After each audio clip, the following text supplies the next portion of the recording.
Scootaloo's dad is the crocodile hunter. My life is complete. Yeah, I was literally just telling John, everyone. So it was unavoidable, right? To not, unless you scoped out the episode early, because the shit aired early in Peru or whatever. It was impossible to not know that Scoot's parents show up, and everybody was saying, "Oh, it's the crocodile hunter." And I'm like, shut up. And then I watched the episode. 2 seconds into his introduction, I'm like, no, yep. And Mrs. Scootaloo. Wait, hold on. I got their name. I just saw their names. Maine Allgood was her name, which is just like Steve Irwin's wife. Maine Allgood. But she was totally just like Steve Irwin's wife in reality. And then his name was Snap Shutter. Shutter Snap. Oh, Shutter Snap. For some reason, it's saying Snap Shutter on the actual credits for the episode. Well, either the show's wrong or TV tropes are wrong, and TV tropes has never usually steered me wrong. There's a little bit of incorrect English on there, but hey, no one's perfect. Okay, so bigger than Scootaloo's parents, which is kind of funny. This episode has so much about it, so much in it, and it's not even about the episode. It's about the episode, but it's not about the episode. And it's the implications, the ramifications, and the creative decisions that were made in this in this episode. And okay, in the two lots, you would think that Scootaloo's parents showing up would be like the biggest holy crap moment in this show, because since season 1, baby, John, 10 years ago, that's like the reoccurring theme this season. But so straight up, when the CMC showed up, everyone's like, where in the holy heck is Scootaloo, and can she fly? Those were the two big things. We never really got an answer for the first one, but we got an answer for the second one. And I need to preface going through this episode by saying every head cannon is dead. Mm-hmm. They can't kill any more head cannons. Okay, we got clarification on Spike stuff.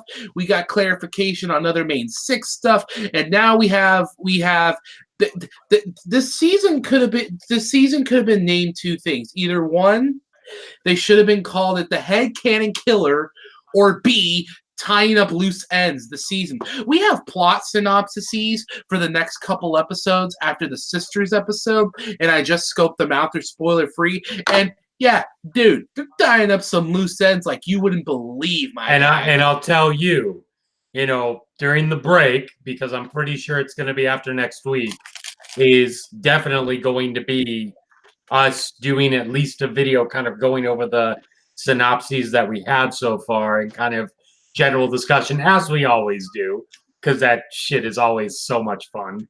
We do. But as you do. But yeah, it's one of those things that I'm just like, wow. And I'll say this.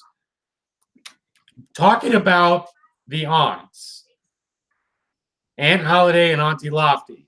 Which, can I just say, I know this is like the most nitpick thing I could ever nitpick, but Auntie Holiday and Aunt Lofty, I realize Lofty has the shorter haircut, but realistically, it should be Aunt Holiday and Auntie Lofty. That rolls off the tongue better. It is. It's Aunt Holiday and Auntie Lofty. No, I swear in that episode she said Auntie Holiday and Aunt Lofty. No, it's still on here. No, that's what it says there. I'm talking about what Scootaloo was saying in the episode. Well, then Madeline Peters royally fucked up. Home Dog, I literally finished watching it right before I got on. Uh-huh. So, Well, I started gotta watching say- it on the drive home from work, and then I got home, and then there was some stuff I had to deal with, and then it was like, oh crap. So I was putting together my computer back together, and I'm watching the episode as I'm logging on and trying to get in here, and literally as you hear the My Little Po, that's when I clicked on, and I was like, "Sup, John?" Brah. So, one thing I want to say is I'm happy this was not like the Arthur episode that aired. Because here's the thing. That episode was specifically about Mr. Ratburn being gay. This one, just like with the show, for the majority of the show, has always been about subtlety. And I'm happy to say that once again it was about subtlety. Because here's the thing. I was actually afraid that Aunt Holiday and Auntie Lofty were going to be the ones coming to try and break the CMC apart, and they were going to do an Aesop about like love is love or whatever. And I'm like, that would just be terrible. And honestly, You would not see. I could not conceive of a more hated pair of lesbians than Holiday and Lofty if they tried to do that. Yeah, and I'll say it would honestly be a disservice to the LGBT community because think about it. The LGBT, for the most part, we have some fringe, as with any group, but with every group. But for the most part, all they want is to be like, hey, we're here, treat us like we're human beings. I like the way, I thought one of the best examples. And this is the best way they could have done it. Yeah, I always thought one of the best ways that a kids show introduced an LGBTQ plus thing into the show was, do you know that show on Nickelodeon, Loud House? Mm-hmm. Well, the main character's like best buddy comes over, and he's got his two gay dads with him, and they introduce him by and they kind of just take the thing with kids shows is you can do what Friendship is Magic does and what Loud House did and do what Steven Universe does, where both of them, it's in your face, it's immediate, and the show is like, it's there, deal with it, and the characters just treat them like they're regular, like they're cool people, this and that. Alternatively, you do the Steven Universe thing where they're like, hey, we're introducing this thing, deal with it, but we're gonna keep telling you over and over and over again. Exactly. What it is. Yeah. I was mainly afraid that they were just gonna beat you over the fucking head with it, and thank God that wasn't the case here.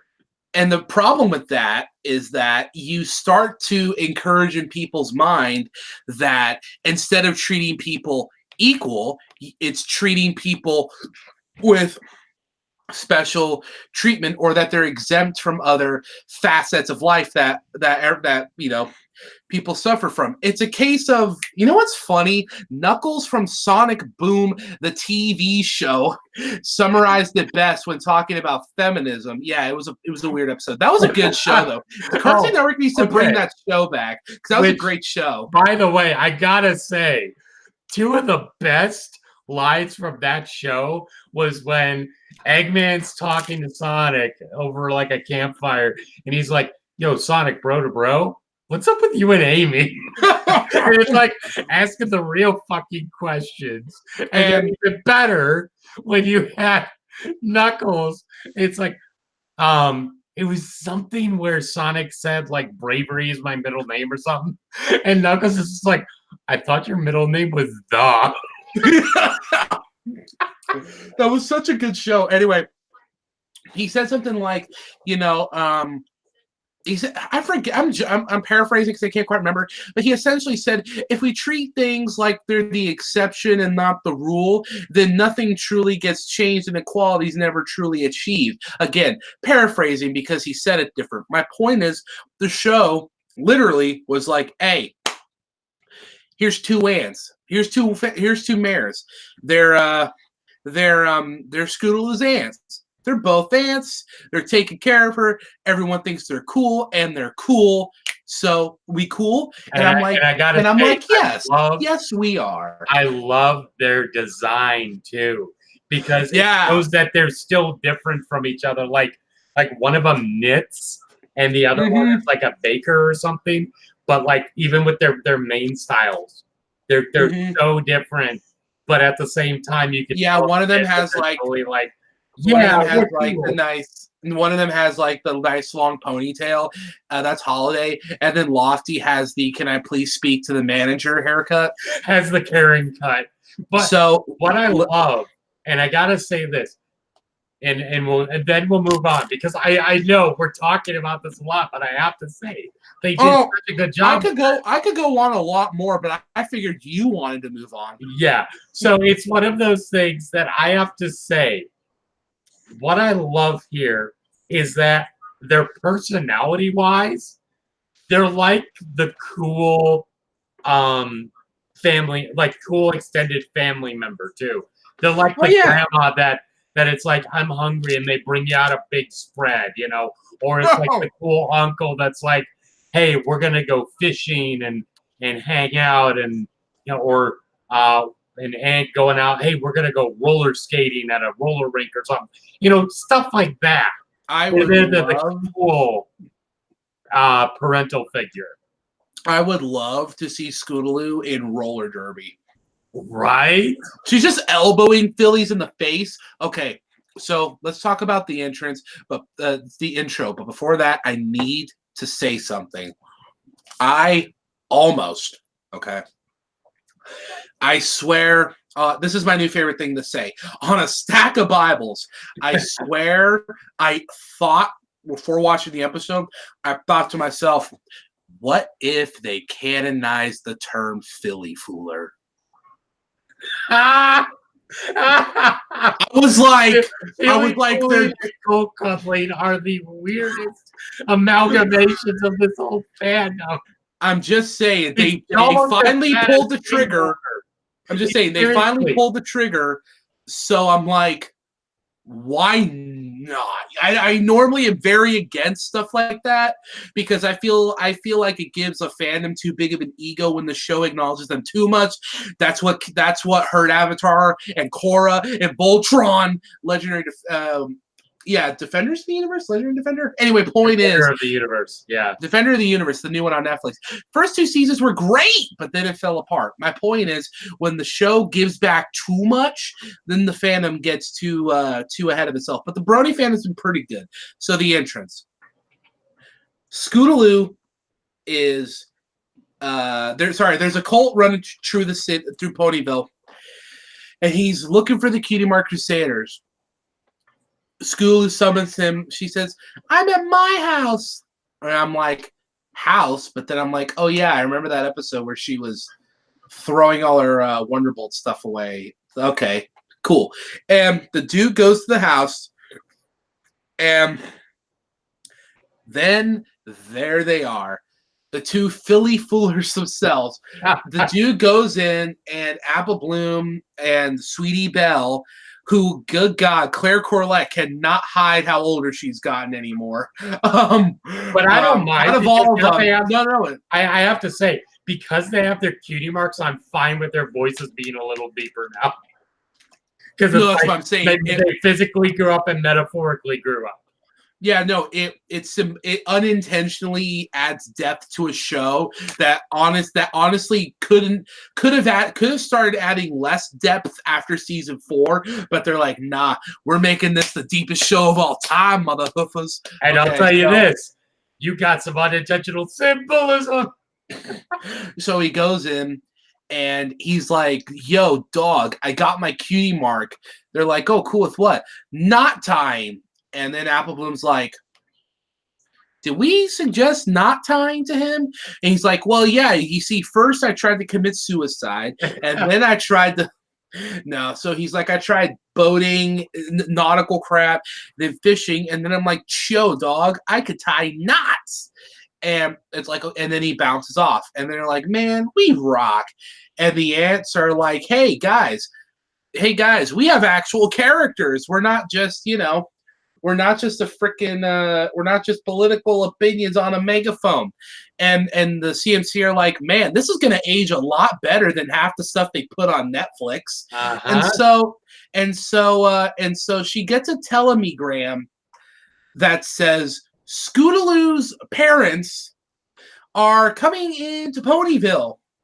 And she's like, oh my god. And then the intro happens. Now, I shouldn't get on the soapbox I'm about to get on. But gosh dang it, I'm going to do it anyway. Stack of Bibles. John, what happened in this episode? It was, we found out Scootaloo has two what? Two parents that are based off of the crocodile hunter and his wife. Okay, but more importantly, the parents. Okay. Secondly, we also found out that Scootaloo has two what? Ants. Yes. Now, Holiday, Lofty, Snapshot, and Maine Allgood. Who? Maine Allgood, Snapshot, Holiday, and Lofty. They have, in 10 years, they have not been seen, heard from, or even alluded to. And yes, I know they showed up in a book. Okay? But, dog, look, they've made it abundantly clear the comics ain't canon. And look, bro, that's supplementary material. It's like Final Fantasy VII. Sure, you have a movie, a prequel, a kind of sequel, a collection of light novels, 2 mangas, and a Japanese-only phone game. But realistically, the only thing that truly matters is the 1997 game. So the show... And it's the exact same thing with Star Wars. Because the expanded universe, yes, was really good. Well, I'm sorry, Legacy Universe. It was really good. Hey, look, at least you know which books not to buy now. Yeah, but it's like one of those things that I loved how it was supplemental, but it also brought in some really interesting stories. But the only thing that really mattered was the movies. And the same thing is happening here. The comics, the books, all that stuff was supplemental, like you said. And I do agree. It was good to kind of expand on the lore, but it wasn't meant to be, oh, you need to read this in order to understand what this is going on. Yeah, they didn't try to Kingdom Hearts it, where they're like, you got to buy 3 handhelds, a phone game. Oh, and you also have to torrent the original Japanese phone game because it's technically canon, even though people in America never got to play it. My point is that we knew Scootaloo lived in a house, but we didn't know whose house it was. And I'm going to tell you, there was a point where I was annoyed. I was genuinely not feeling some of the things this episode was throwing at me, but there's a part where it shifted, and I'll get there. But from now, so what happens is after the credits, they're in school, and Cheryl Lee shows up again for the first time in like 6 years, and she's like, good to see you, Nicole Oliver.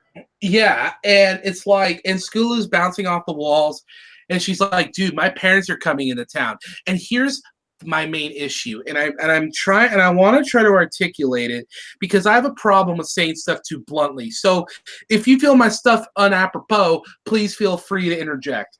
Mm-hmm. They treated Lofty, Holiday, and Scootaloo's parents as established characters we knew about before. The ants I could kind of excuse because if we had known at least anything about Scootaloo's parents, then we could have assumed, we could have drawn those conclusions ourselves. But for 10 years, they never said who she was living with. They never talked anything about her family. And this is the part that bugged me. It's because they did it on purpose, and it was by design. The DHX knew, or the writing team knew, that the fandom loved wanking itself off to all the big suppository ideas that the fandom was coming up with. Oh, Scootaloo's an orphan, or she's with adopted parents, she's with this, she's with that, bam, bam, bam. And they're like, okay, here's what we're gonna do. We're gonna keep dangling, we're gonna Square Enix it, where we're gonna tease you about stuff for literally 8 years before we deliver on a product that may or may not meet all expectations and be worth the wait. Looking at you, 15, KH3, and probably Final Fantasy VII Remake Part 1. They're splitting it up into like 3 parts, by the way. Each disc is like its own game. My point is that they're treating them like these established characters. Scootaloo is talking about all the adventures and all the stuff they built on and all the stuff they did. And for the first 5 minutes of this episode, it felt very fast-paced and forced because they didn't use the other 9 seasons to build up anything about Scootaloo's parents. So then they were like, oh shit, we got to develop these characters really freaking fast. And then a crocodile comes in, and Steve Irwin, I'm going to call him Steve Irwin because, bro. No, I totally get you there. Steve Irwin shows up. He, like, elbow drops this crocodile, and she's like, Mom, Dad. And then everyone's acting like they know him, and then this and that. And stuff like that bugs me because TV Tropes calls it Remember the New Guy because they introduce a character, but then they play it off like they either been there all along, been important all along, or been connected all along. And we didn't know anything about Scootaloo's parents. And I think the show people, and I think that's on the showrunners because they thought, and they were right, but they were like, there is more enjoyment for the fandom to have if we keep it ambiguous. And once they knew that this was the last, this was probably one of the first episodes they wrote. Once they found out that this was going to be the last season, there was like, okay, no need to dangle a carrot in front of their face any longer. Now we're going to solidify. If they had gotten 2 more seasons and this ended at season 11, I promise this episode would have happened 2 years later. Anyway, that part of the rant's over. So they show up and they're like, yo, Scoots. Oh, I'm sorry, Crikey. And Crikey, Scootaloo. No, okay. I gotta say this.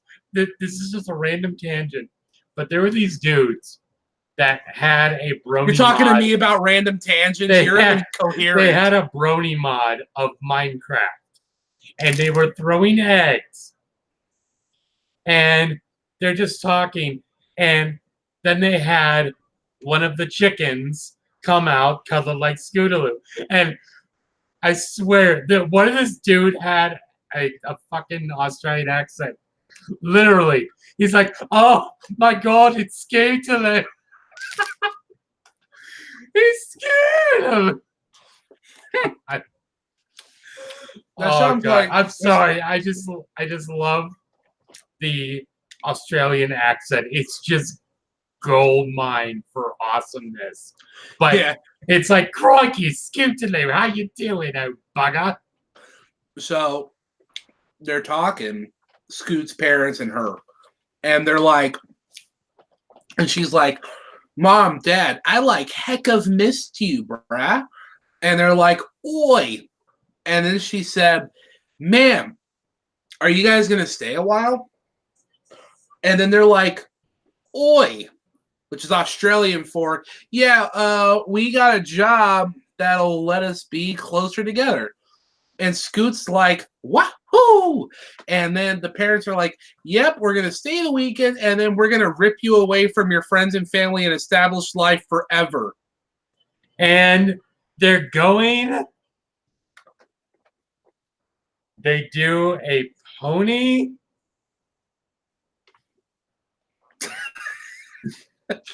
They do a ponified Sri Lanka. Isn't that in Russia? I think so. They're a communist and friendship is magic? Hey, it was the same thing when you were heard about Saudi Arabia, and you're just like, there are Arabs and friendship is magic. That's different. One part of Asia or Europe didn't genocide my Armenian ancestors. Oh, I'm sorry. Did I pull a Kanye West? Did I get too real? Sorry, America. Oops, did I say that out loud? What was that thing Kanye said on Ellen years ago? Walt Disney is dead. So Picasso is dead. Sorry to get real on y'all. Like, what the hell are you talking about? You've got like 5 really good songs and they're awesome, but bro, Well, come on. considering In the night, I hear. Considering that he's a Trump supporter, I don't know how much more I crazy. don't even know if he's a Trump supporter. I just know he got to hang out with him at the White House. And then he starts talking about all this shit and Democrats hate him for it. God, I tell you what, the black community's Uncle Tom'd his ass so hard.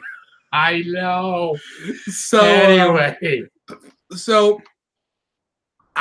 this is where the episode instantly turned. Because I was ready to critique the holy hell out of this.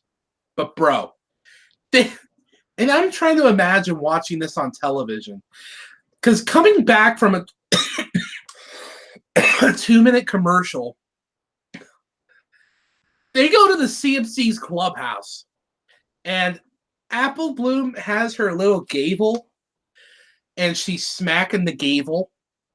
And she says, last Cutie Mark Crusaders meeting to order. She's like actually Michelle Creeber is very convincingly just sounding like she's tearing up. And then she says the first order of business is to cry. And then she's crying. Sweetbelle's crying. And like there's like that tiny bit of comedy in it, almost when Rarity cries, but they hold on them crying for a solid like 5-6 seconds. When normally Rarity, it's like she cries for like a second and a half, and then they bring in a literary device to distract you. But no, AKA ice cream. Yeah, they give these fillies like 5 full seconds to cry. And I'll tell you this. Yeah. You were talking about how Madeline Peters sounded like she was tearing up. Yeah. The same thing with Claire Corlett and Madeline Peters. Props to you, ladies. You did a phenomenal job of sounding like you were crying. I have to say, one of the hardest things to do is to make your voice quiver like that. And the fact that you 3 were able to do that was spot on. That was some of the great. best acting in this entire show. And like, my heart was just aching because these are 3 characters. And you know, whether this is something I've noticed, no matter what people say about the Cutie Mark Crusaders, everybody has a soft spot for them. And like the whole time, I'm just like, dude, this is a real reaction that kids have when they're leaving their best friends. You know, all of a sudden, like, and she just got the news brought out of nowhere. They're trying to cry, and man, I tell you what, I was watching them be like this, and it's reminded me of Perfect Pair. Perfect Pair wasn't as emotional as this episode was. Well, it was different, but that episode had like a sense of melancholy and longing to it. This episode was just sad in some areas, and I'm just like, dude, if I was a kid, this would have jacked me up. So you're basically thinking of Perfect Pair as like a longing for what we had with Pear Butter and Bright Mac, kind of like that's how they were kind of longing to see that. Whereas this one's more upfront. That's how I interpreted it years ago, because I mean, granted, Applejack and Apple Bloom, which has probably been better for their characters in the long run, they've never angsted about their mom and dad. But you could tell, because the plot of the episode, if I remember correctly, was Apple Bloom wanting to learn about them. And you know, so there's that longing of wanting to know about your parents. And with the Perfect Pair, you had the 2 love interests. You know, there was a longing for each other. But because the show's been on so long, and I truly believe that good writers with their finger on the pulse, ear on the ground, intentionally can do stuff like this. It was a sense from the fans as well. There was a sense of longing from us to the show, from wanting to know these characters and know this backstory. And then when the episode's over, because you knew they had a good episode on their hand, you knew that they knew, there's that sense of longing where it's like, man, I want to see him again. It's like when you beat Metal Gear Solid 4 for the first time, and you're like, man, this is the last time I'm going to play as Solid Snake. It's that same kind of thing. Or when a wrestler wrestles their last match, it's like you want to see them again, but life has to go on. Life has to move forward.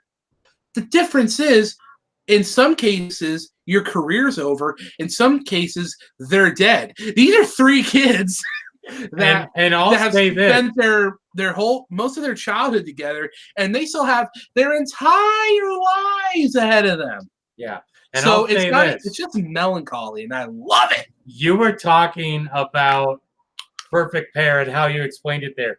Dude, the episode is even better now because I'm thinking of it in that way. Yeah, see?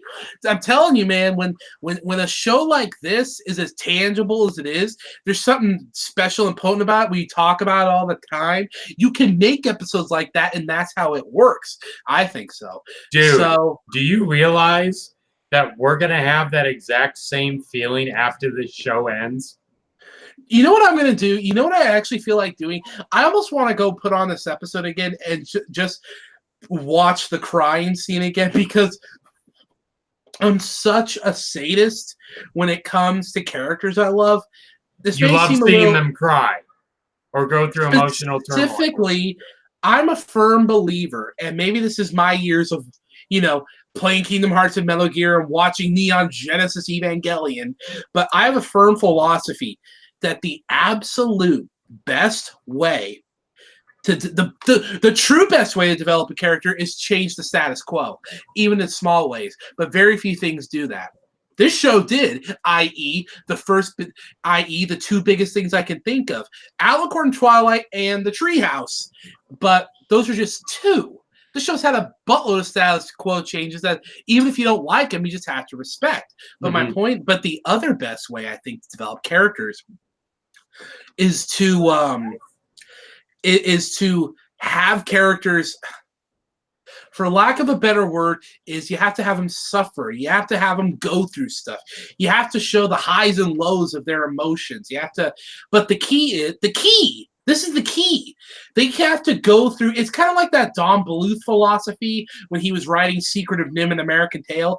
They have to go through they have to go through whatever painful, dark thing they do, but they have to come out better and stronger for it.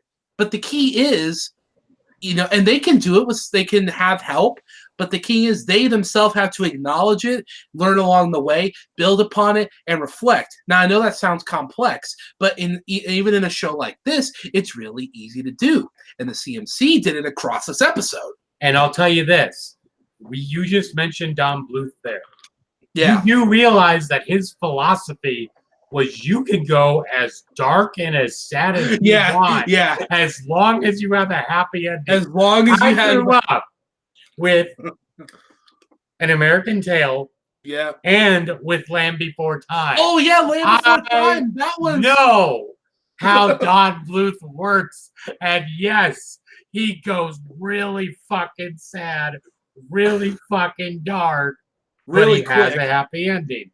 I think that's his years working at Disney, man. I tell you what, because Disney's all about that. Yeah. And I love that Don Bluth philosophy. And some people can say that, not everyone has to go through those type of things. But at that point, it just becomes a matter of taste. I think I don't want to say I think they should, because I don't want to imply that I could write these characters better. I cannot.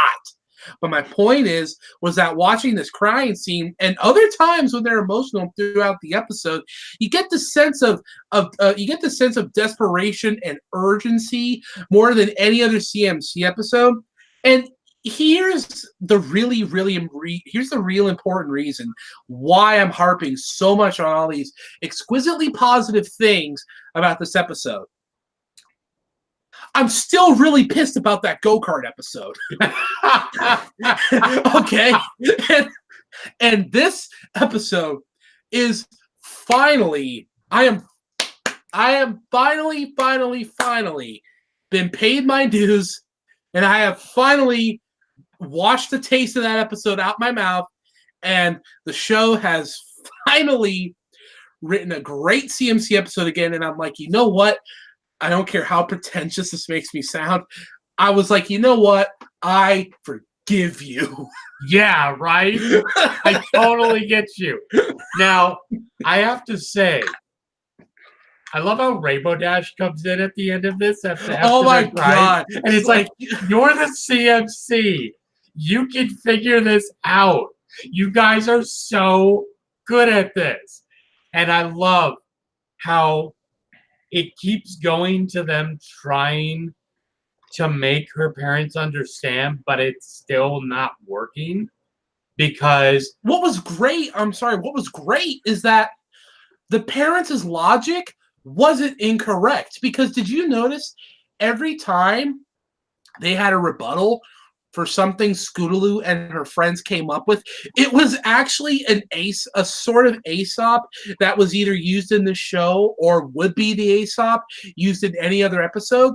Specifically, this is jumping ahead a bit, but first they're like, okay, let's get them to stay here by proving there's some dangerous animal they haven't caught, and then they mess it up. But then the next one, I think this was the next one, they try to show them that, hey, you can't tear us apart because we're three of a kind. So they're like, look, they were trying to say that they have the same cutie mark. Yeah, and he's like, well, the outside's the same, but the inside's different. And then her dad straight up said something along the lines of like, I think it's more representative of you guys are true friends, and that the times you spend together will always be the most special, or whatever. I heard that, and I'm like, holy shit. It's like, dude, that's like a swerve of the highest degree. Yeah. Yeah, because because I feel like because of the age demographic of the show, I feel like it's almost guaranteed going into it, Scootaloo's going to stay, but they pull a Don Bluth and they really make you work for it. Because, yeah, if this was a thing where Scootaloo actually did move away, what he said right there, that would have been the Aesop. You know what I mean? Mm-hmm. And so they try a couple other things, but eventually they're ready to give up. Her parents are like, look, dude, this is for the best. We want what's best for you. And I remember at the time feeling kind of conflicted about the characterizations of Scootaloo's parents, but at the same time I liked it. And I have to say, I also love that it's like, the timeline of it is not just, hey, we want to go. It's, hey, we're selling the house too, Yeah, they go the whole freaking extra mile. And what's interesting about it to me is that from school, the episode was constructed in a way to where you can't really hate or disagree with Scootaloo's parents, because the episode encourages you into a mindset of like, hey, because Scootaloo said she writes letters to her parents, and her mom said something like, we read them 20 times, but they're never as good as the real thing. Well, that was to subtly clue you in that, hey, they heard about her adventures, and they hear they read about how much her friends and stuff mean to her, but they're not there to see it, so they don't understand, So they were never outright like villainous. They weren't even mean. They were nice the whole episode. So, I forgot one other thing. So Apple Bloom tried to have a binding potion or whatever, and it just kind of like what's that thing they three-legged race into themselves? Yeah, the three-legged race. Yeah. So I forget what happens next. All I know is that they're at their wits' end, and Scootaloo bounces off to the train station after a commercial break. And this was another case where they had to act sad, and they were great. But she was like, Scootaloo was like, I'm going to live with my aunt, because if I miss the train, they have to go without me, which isn't technically correct, but whatever. So Sweetie Belle and Apple Bloom are like, you know what, dog, we're going with you. And she's like, are you sure? And she's like, yeah, Rarity won't be mad. Applejack won't be mad. They would have done it for any of their friends. And my reaction was, yeah. You're just like, They have. They have. You're just like, eh. I was like, no, that's actually pretty thorough logic, I think. So they bounce off to the lesbian's home, which is a cabin in the woods. It looks a dead Great ass. movie, by the way. Dead ass. I thought it looked like Snow White's cottage, but anyway. So Holy they go cow, there. You're right. So they go there, and they're like, "Yo, what's up, Scooty?" And she's like, "My parents want to take me to Sri Lanka," and she's like, "Your parents?" She's like, "Yeah, I think they delivered the telegram to me by accident instead of you." And then the lesbians are like, "Oh yeah, freaking Lofty. Earlier she was making a quilt, and they inspired her to make a Cutie Mark Crusaders quilt, so that was cute. But they used the quilt as an idea because I think it was Holiday that said something like, 'Don't worry, I got a plan.'" So back in Ponyville, Scootaloo's parents are like, she goes, "Mom, Dad, can you come look at something?" And Scootaloo's dad says, "All right, but let's be swift." And I don't know why. Let's be swift. I like that. Oh, you got to get kill me. Okay, so they go to town hall, and first off, here's the most nutty thing about this. Okay, it's not that this was callback central. It's not that Diamond Tiara didn't put over the Cutie Mark Crusaders or Silver Spoon. I mean, they haven't shown up since season 5, really. But, like, you would think that they would, but they didn't. Oh, well. It wasn't that Babsy was there and didn't get any more lines. It was the fact that, gosh darn, Mayor Mare was back.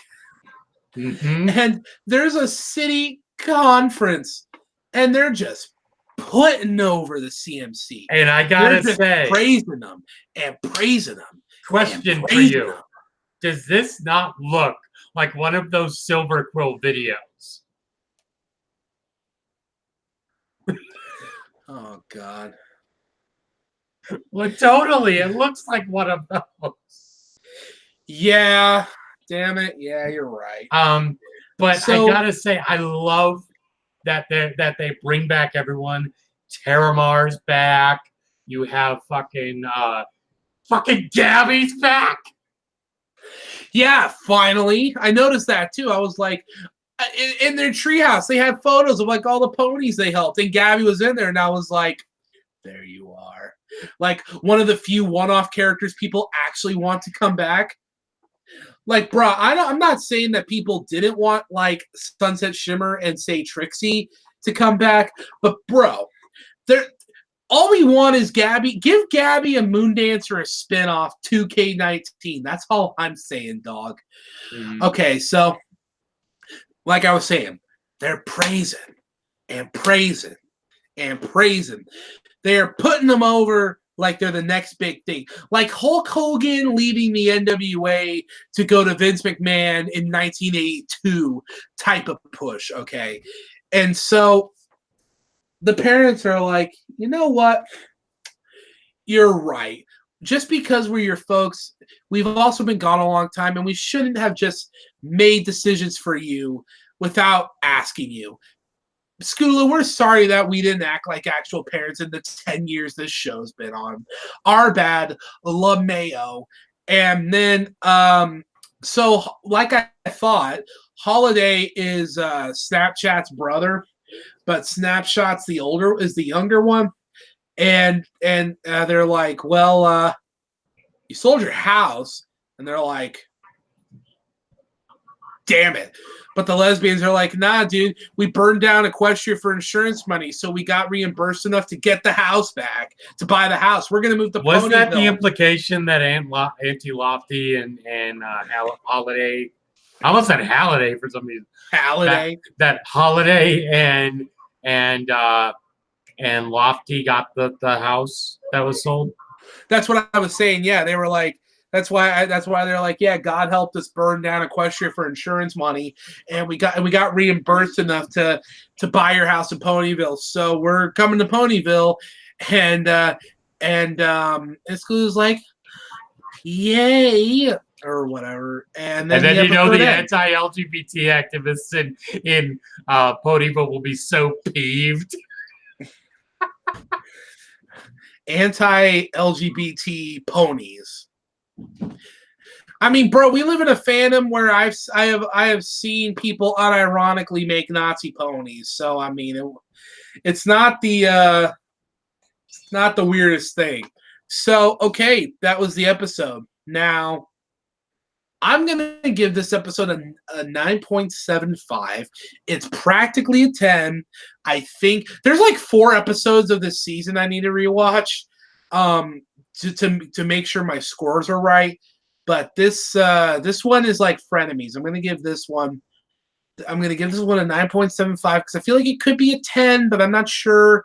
So I need just a little more time. But for me, it's practically perfect.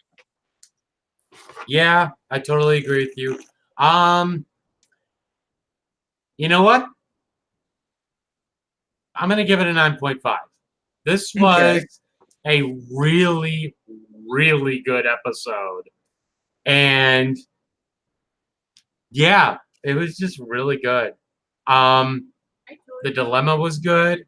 All the characters were very believable, and everything was just handled in a very good way. So 9.5. Now next week, it's another Princess Sister episode. Okay, for full disclosure, I already watched it, and it's same with me, and it's good. It's amazing, but that's for next week. I mean, I don't know. We could do it right. We could do it right now, and then just give ourselves a week off. Yeah. No, we're not gonna do that. Yeah. So that's it from me, John, and me, Snakeskin, and we'll talk to you guys later. Peace out, Dragon. Adios.